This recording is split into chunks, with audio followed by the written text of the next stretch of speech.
Bienvenidos al canal educativo de la Escuela Militar de Medicina de México.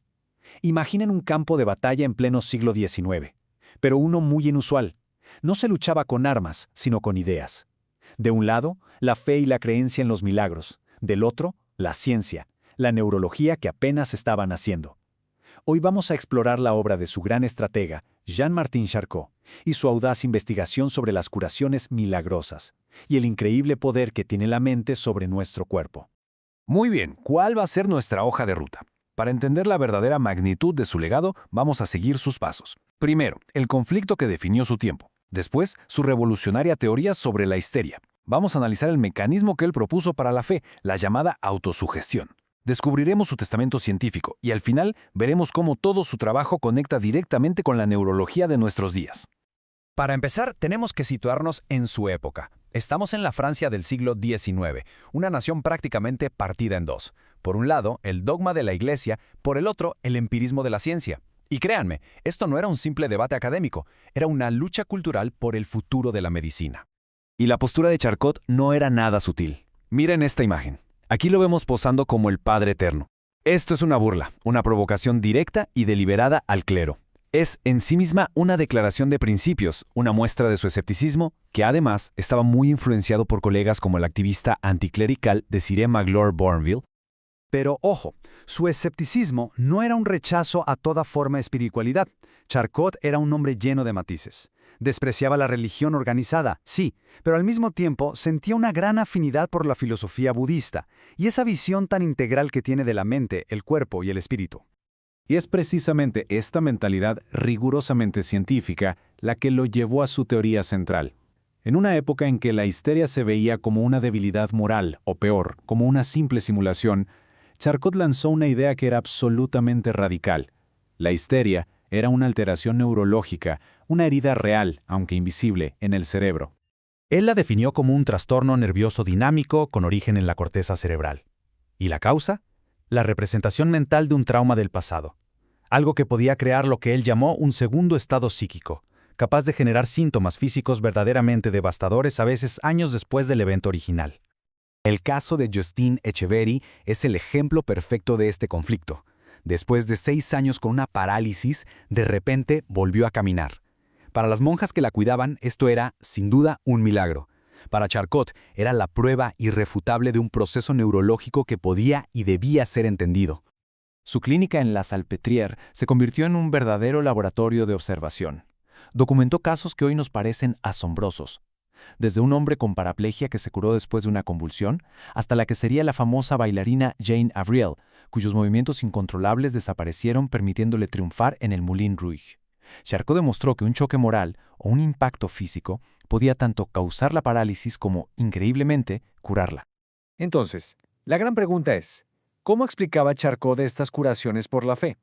Él estaba convencido de que el mecanismo era un proceso puramente neurológico al que llamó autosugestión.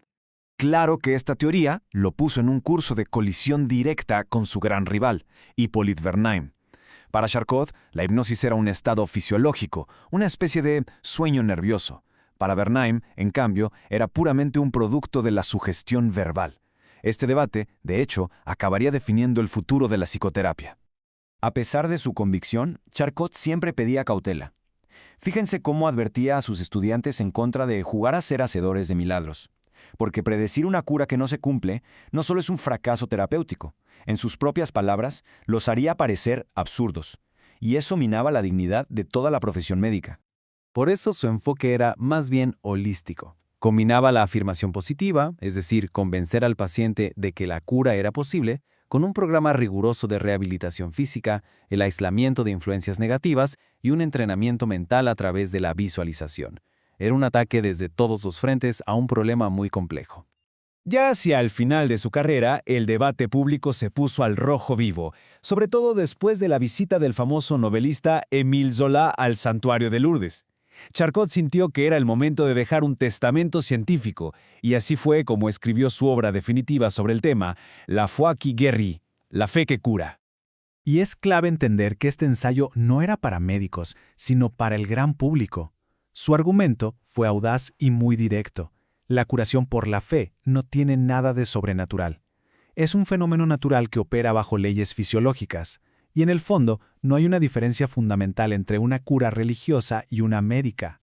Y aquí es donde vemos la verdadera genialidad de Charcot. A pesar de esa búsqueda implacable de una explicación científica, concluyó su obra con una cita de Shakespeare, un gesto de una profunda humildad, reconociendo las vastas fronteras de lo que aún no se conocía. Para él, la ciencia no lo explicaba todo, al menos no todavía. Y precisamente ese reconocimiento de lo desconocido nos lleva de lleno a su legado, un legado tan potente que a día de hoy es absolutamente fundamental para comprender los que llamamos trastornos neurológicos funcionales, o TNF.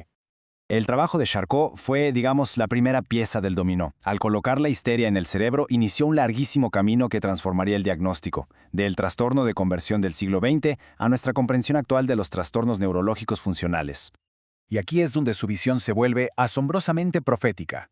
Muchos de sus tratamientos, que en su momento fueron incluso ridiculizados, como el ejercicio gradual o el entrenamiento mental, ¿saben qué? Hoy son pilares en las terapias modernas para los TNF.